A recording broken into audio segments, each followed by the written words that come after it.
Well, ladies and gentlemen, I told you so.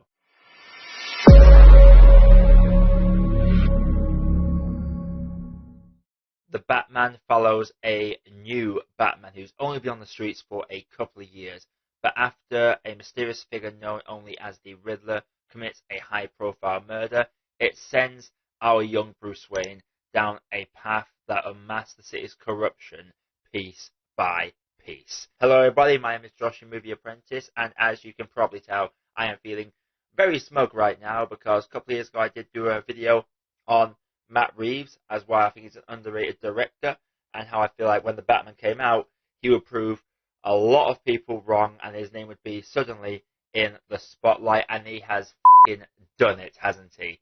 This movie was great. Now I'm going to say straight away, do not, I repeat, do not go into it expecting a superhero movie.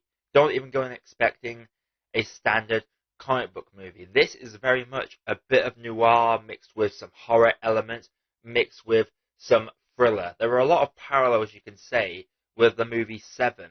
There is a lot in this that is dark and gritty in a way that's different to any Batman film we have seen before. Right off the bat, I'm going to say the cinematography in this is really good. The colour palette and how some of the more horrific scenes are shot, it took me right back to Matt Reeves' horror film Let Me In, which was a remake of the original. There are some sequences and shots that feel directly ripped from that previous movie. So, as a fan of that film, I was loving it. Going into Robbert Pattinson as the new incarnation of Bruce Wayne, this is probably the most vulnerable I think we have ever seen the Batman. This is the first one that's truly more of a detective Batman film than it is any other Batman film where it's mostly focused on action. And there's a lot of subtle moments that really tell you everything you need to know about where he is in a mental state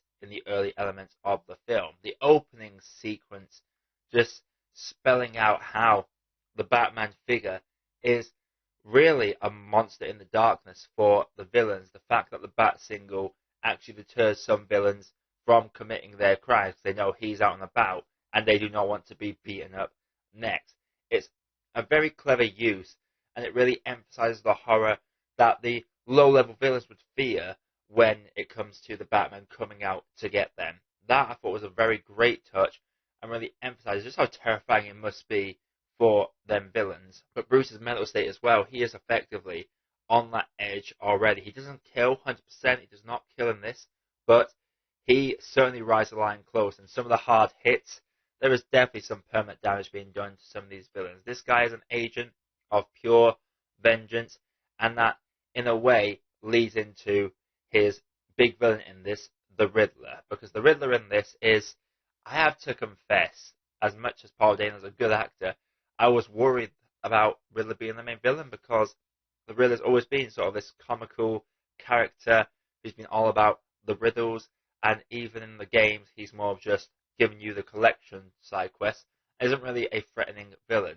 But holy hell, the Riddler actually was terrifying at certain points in this. He is just this shadow in the background that is prevalent throughout the runtime. And when we finally get to see the Riddler unmasked and get the full breadth of his plan, he is actually terrifying. I hate to use the big J word, but he's very Joker-esque in how he really gets under Batman's skin. As far as the Riddler is concerned, him and Batman are one and the same. It leads into that theme that Batman's quest for just pure vengeance and doesn't really care about helping the people, let's say. It's just more about stopping the crime without any thought for the wider effects.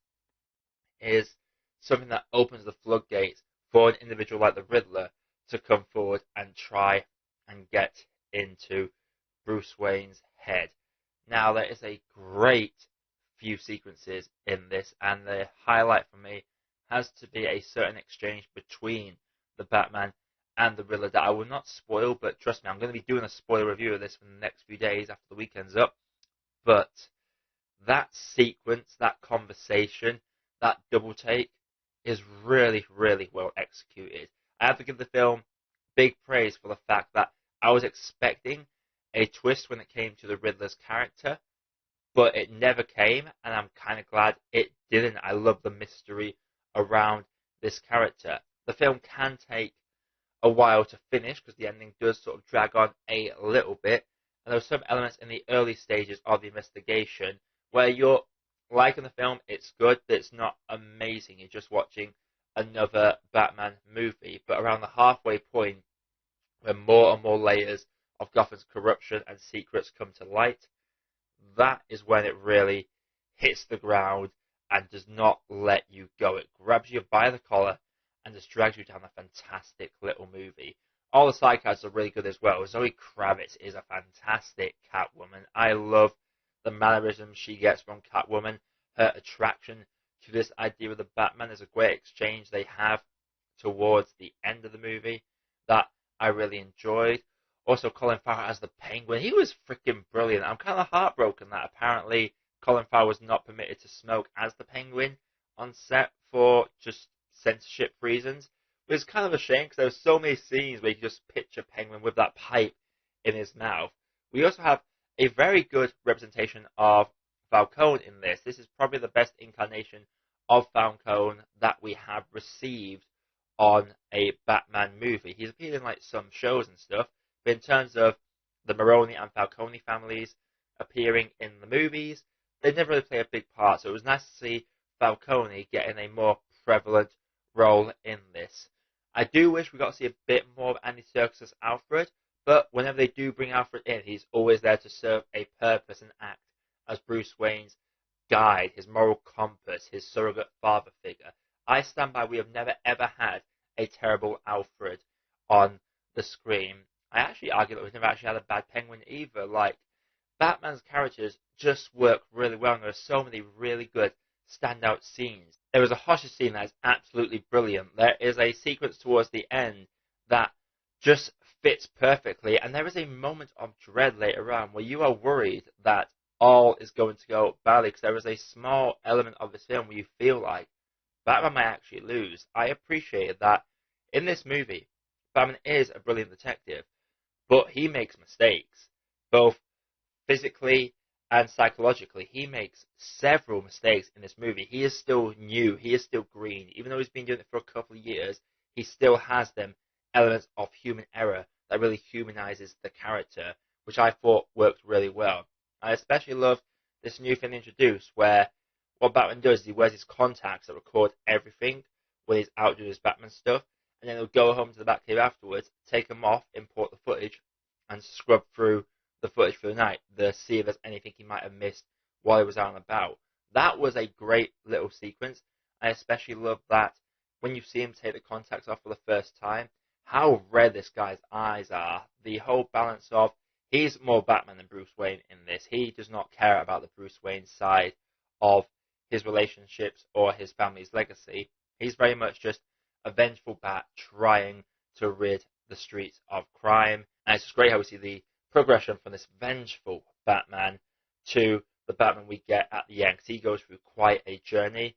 And like I've said, this is the most vulnerable I feel we've ever seen the Batman on the big screen. So to summarize, the Batman, I had no doubt this was going to be good, but Jesus Christ, this is fantastic. Don't expect a superhero movie when you go and watch this movie, but if you go expecting a nice noir thriller with elements of horror thrown in there with a terrifying lead villain, then you are going to have a great time with this. Matt Reeves brings all the elements from his previous films into this one, and it all blends together in a perfect little cocktail of great cinematography and movie making. Yeah, overall for me, I'm not going to say this is the best Batman movie ever, because quite frankly that's a whole discussion that needs to be done in a separate video, but I will say this is a very solid outing, and both Matt Reeves and Robert Pattinson will be unappreciated no more.